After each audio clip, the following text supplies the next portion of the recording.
Kiekvienam sportininkui skaudžiausia tema traumos, jos ištikimas palydovas ir niekas nuo jų nėra apdraustas. Ar yra apdraustas? Šiuo klausimu domėjosi Andrius Cimbolaitis, kokia situacija Lietuvos futbole ir kaip klubai sprendžia žaidėjų traumų problemas. Baisiausias visų sportininkų palydovas – traumos, o futbolas šiuo požiūriu viena pavojingiausių sporto šakų. Ne veltui draudimo kompanijos profesionalius futbolo žaidėjus priskiria aukščiausiai rizikos grupiai.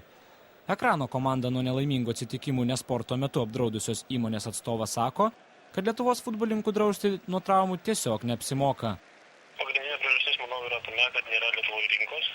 Tiekėjom, tai yra negali uždirbti pakankamai pinigų, darydamas tokios veiklos draudimą. O kita priežastis yra tai, kad draudimo kompanijos negali drausti to, ko jos nežino, neturi informacijos apie tai ir statistinių duomenų. Tai yra, draudimo kompanijos nespėlioja. Jeigu jos duoda draudimo kainą, tai jos vadinasi tai padaro įvertinimas rizikai.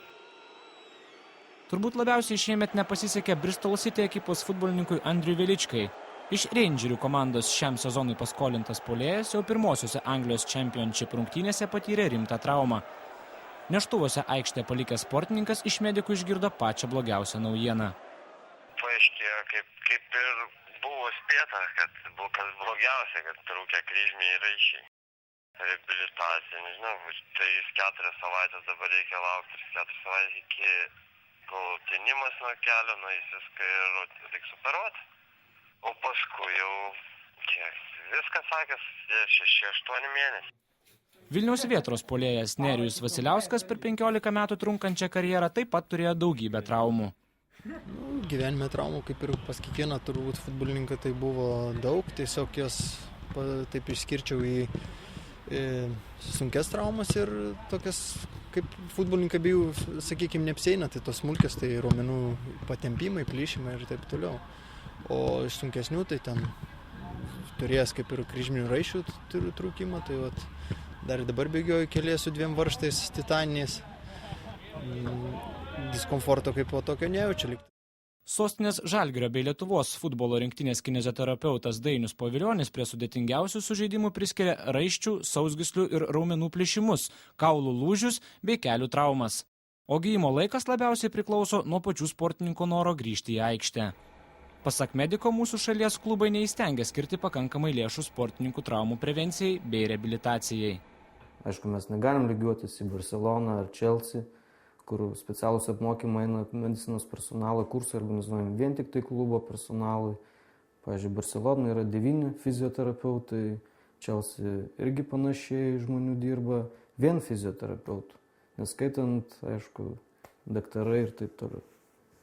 Pas mus šiuo metu daktarų klubuose praktiškai nėra, yra kineziterapeutai, visą darbą atlieka vien tik tai kineziterapeutai.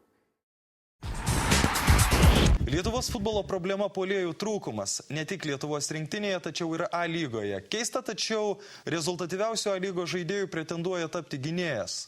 Žurnalistas Martynas Grašys pristato pokalbį su Vėtros gynėju Tadu Kijansku apie futbolą. Nors gal ir ne apie futbolą.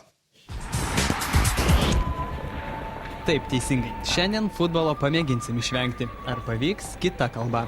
Bet kokiu atveju esame ne futbolo stadione, o Pilies gatvėje, kur paskui Vėtros puolėją Tadą Kijanską sukame į kavinukę.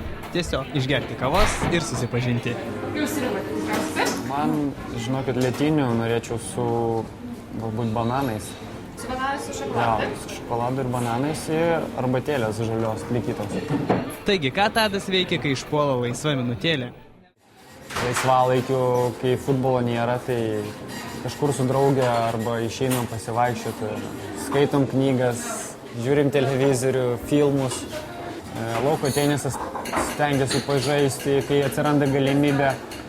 Kažkur tai su draugais nukeliaujam prie ežero kažkur, tai užmetame meškerytės, pasikėpam šašlyko.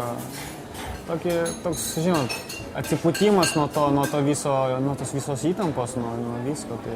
23 metų vaikinas, vienas rezultatyviausių A lygos futbolininkų, išskirtiniu savęs nevadina. Aš nepasakyčiau, kad kažkoks tai tam jaučiusi žvaigždė ar kas. Eilinis, paprastas A lygos žaidėjas, galbūt tas, kuris pelnęs, netikėtai pelnęs 10 įvarčių. A lygos čempionate, bet manau tikrai yra geresnių žaidėjų, kurie užsienį lošia. Tai...